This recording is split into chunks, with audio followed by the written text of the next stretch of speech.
If you clicked on this video, you're probably frustrated with your restaurant's bottom line. I get it, I have been there, and that's why we fixed it. But it wasn't easy. A lot of things can contribute to failing or even being what looks like you're successful, but you're like, how come the bank isn't reflecting that? You're not alone. I'm gonna walk you through the top 5 mistakes that kill restaurant profit and exactly how to fix them. Hi, I'm Mike Bausch. I own Andolini's Worldwide, a real restaurant group here in Tulsa, Oklahoma. I've also created the Unsliced Restaurant System, a program to take owners, independent ones, out of their own funk, get real revenue, and streamline their ops, all while serving an amazing product. So let's dive into the first major mistake independent restaurant owners make, and that is they negotiate poorly or not at all. So let's get into the first major mistake restaurants make, and it's that they negotiate bad or poorly at best or not at all. So we're gonna fix that. But before we do, I have a link below in the description to book a restaurant review call with us where we will see exactly what your deals are and everything else I'm about to talk about to see if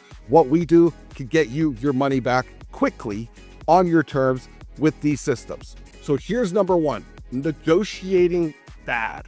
When you are a 1-unit restaurant, even an independent restaurant, you are not getting as good of a deal as the big boys. We all know that. But the deals could be so bad and such a kick to the nuts. It's like when you have $20 in your bank account and then you get the fee because you overcharge. It's like, I got no money and you're taking money from me. That's what it's like when you're an independent restaurant and you're trying to buy a box of paper towels and it's $50 more than if you bought them at Sam's Club, and you're like, buddy, guy, what is going on here? Here's how that occurs. That occurs because there is no set deal, because you are a fly-by-night company in the eyes of your vendor, and they're just like, listen, we're gonna get paid. We need to live too. So you have to reframe these vendors. And it's not just your food vendor. It's all vendors need a new negotiation. If you're doing third-party delivery, the intro rate with Uber Eats starts at 35%. Is that where you are? No, Mike, I'm at 27%. You're still getting hosed. That's a horrible rate. Horrible. But as an independent restaurant owner,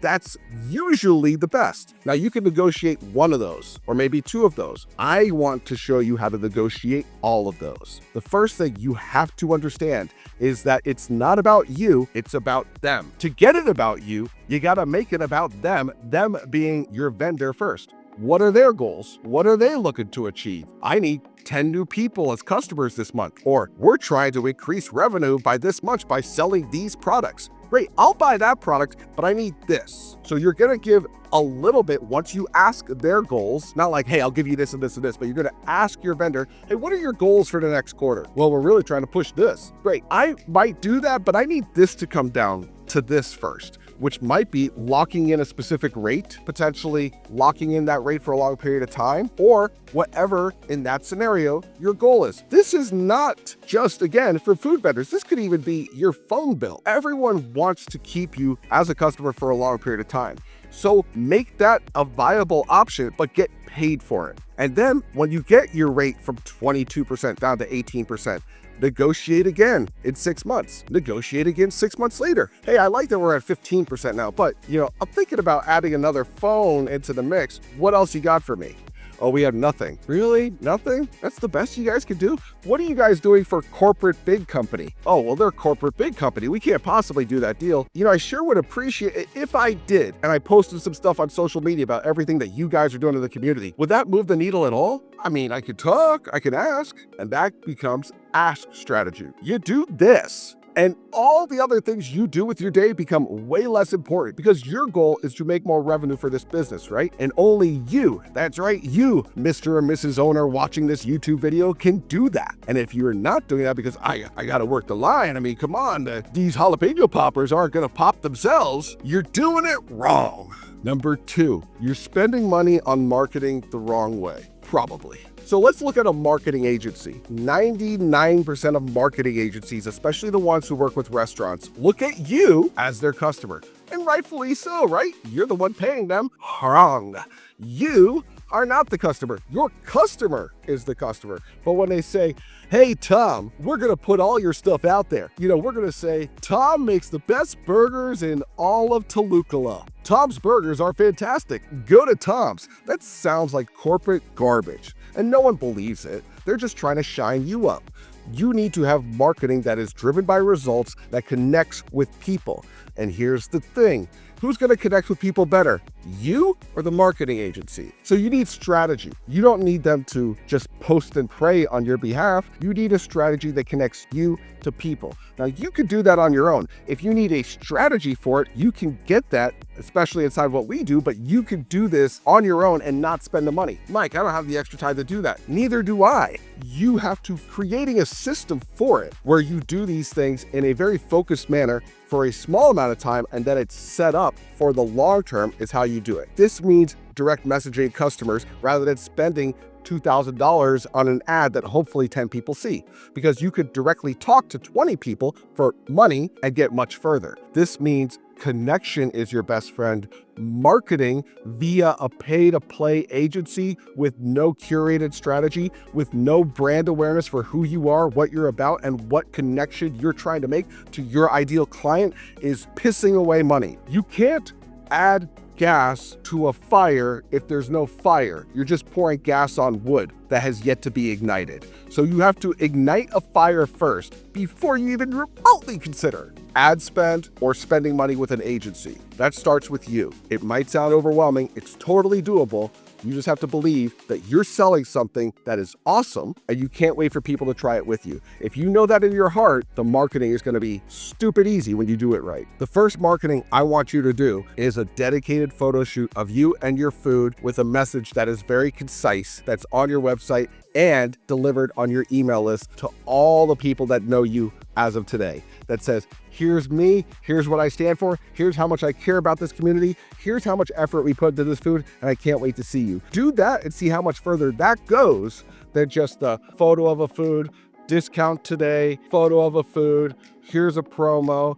Come in, because you're not talking with people, you're talking at people when you do that, and it never works. Now, the next thing is a down and dirty basic thing that's going to make a lot of money when done right. We're gonna fix all of your dumbassery in the food cost realm. But before we do that, if you know that this is something you need to fix ASAP and you have drawn a line in the sand to say, I ain't going back to that, I'm going this way, then book your restaurant review call. The link is in the description, and we can't wait to see you. So food cost dumbassery, you've done it, I've done it. Let's talk about it. When you don't have your food cost in line because you are just guessing how much it really costs, you're not in a position to make any level of profit. You're just making food. So we have to know down to the gram what things cost. That's going to take some time. It's going to take a proper sheet. It's going to take proper execution. So let's start with the biggest mover item with the most expensive stuff on it. If you were a pizza restaurant, for example, that would mean you got your dough recipe and you know how much your cheese costs. So you know how much a 10-inch versus a 20-inch costs. Therefore, you could then add the toppings, get a gauge, add your box, and whatever. That's the packaging. If you're selling a burger, same deal. What does a patty cost? What is this? And now let's say you're shooting for a 25% food cost, and you figure out that this burger costs $2.50 to make with packaging all in. Great. Theoretically, we should charge $10 for it, right? Now we know it's $10. Are you even charging $10 right now? Maybe you're at $8. Already we're saving money, or at least making the proper amount. Here's the next two steps. You are then going to see what other people in the market are charging for a hamburger like you. If Red Robin down the street is at $13, great. You could charge $13 and you're not out of the realm of the market. But here's where you, the independent restaurant owner, are gonna take it up a notch. You're gonna do something that has not been done before. It hasn't been done before. The quad stack side sop with a flag on top and it has flames. I don't know, don't do flames. But you're gonna do something that's super unique, because now when you add sizzle to it, it's an experience. And I don't mind spending $16, $17, $19 on an experience. Adding sizzle is how you get paid. So get paid, be smart, create an experience. Everyone is desperate for an experience. Oh, but our customers are really value conscious and we don't really have don't do that. Who's gonna beat you on the value conscious game? Everyone. Just every corporate chain is gonna beat you. McDonald's beats you 30 days in the week and 17 times on Sunday. You're not gonna win that, but you can win on experience. Is anyone going to McDonald's like, honey, the experience we had at that McDonald's, I can't wait to go back. You can destroy them with experience. You can't win on value. So what's your food cost?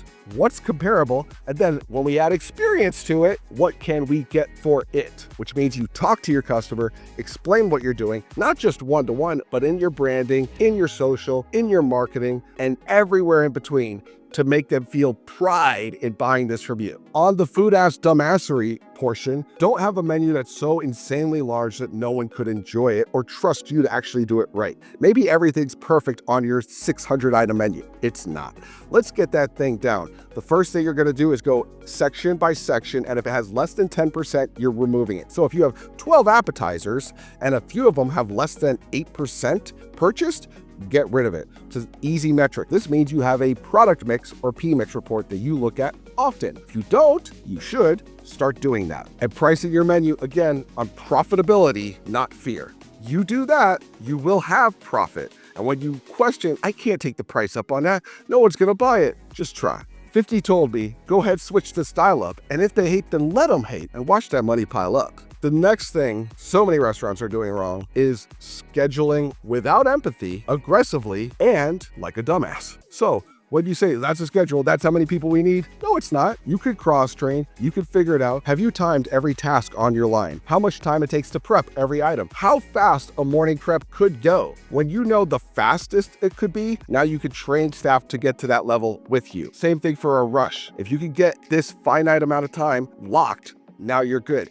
If you could have that staff cross-training so that you don't have 7 people on the line, but more like 4, 5, you're saving money. When you don't do that, you're just set up for failure. Now, I don't want you to overwork the staff, but I want you to have a lot of people fighting for shifts, because that means that they are driven to perform while working for you. Overstaffing kills margins. Understaffing kills service. You have to walk the line. That means also having a scheduling system, potentially telling people, hey, you're on the oven today. You're on this floor today. You're on this section of the floor. Set in zones through your scheduler so you know exactly when they're coming in, and also you're giving an out time. And they might not be viewable to them, but you have it set up where your projections say you have $10,000 that you're expecting to do in labor this week, because you're having a $30,000 week. Now, when you do a $30,000 week, you could walk it back and say, did that projection match the actual? When you do that, you now are projecting towards success, as opposed to, oh wow, how come labor came out at 14,000? Oh, we had a lot of people that got trained this week. Did you? $4,000 worth? That sounds crazy. I've seen that happen more often than not when people just are not matching the projections to the actuals. So do that, start there, and you're in a good position. And the last thing destroying your restaurant's profits is your blind trust in a CPA. If you have a CPA that gives you your numbers back, we wait and, Terry gives us our numbers every month. That's not how you do it. Terry, or whoever your CPA is geared to give the tax man, hey, these guys are legit. Cool. Their job is not classically to give you financial forecasting or a real plan of action. Now, even if they are a dedicated restaurant CPA, you have one of two things happening. You're either overpaying for basic data entry, or you are listening to someone who doesn't really know your world, who's just like, well, looks like food cost hit. Did it? Because when you put it into your sheet weekly, on a daily basis, and look at it and say, okay, hey, we hit food costs, but labor's off, and not just what your POS says, but actual cash data along with everything else to know, is this restaurant cash positive or cash negative? Not the theoretical, like, well, I don't factor me in, or packaging, or tips, or taxes. And it's like, yeah, that all costs money, right? So it should be on your actuals in a real P&L that you build out and look at weekly. If you're like, Mike, math, Excel, it's not for me. I'm not asking you to do math. There is no quantum physics abound in data entry of $30,000 here, $10,000 there. Green. Profit. If you can do that, or know how it should be done, and then employ someone at a very affordable rate to do that, as opposed to a $200 an hour CPA, you are going to have more financial clarity and avoid this massive bill. Because I'm telling you right now, it's draining your profit. So we do all those things. We go from a basic ass restaurant to a focused, profitable brand. And you can do it. But if at any point that felt like, hey, listen, this is gonna come on, that feels like it's, I get it. I've been there too. And that's why I built the Unsliced Restaurant System. It's not a con. I really own restaurants. You can Google me. Down below in the link is a restaurant review call where we will get on a call with you, see what you're doing, and take your brand up a notch and get you profitable. But in the meantime, check out this video on how to turn your restaurant into a brand. I'm very proud of it, and I think you'll dig it as well. Enjoy.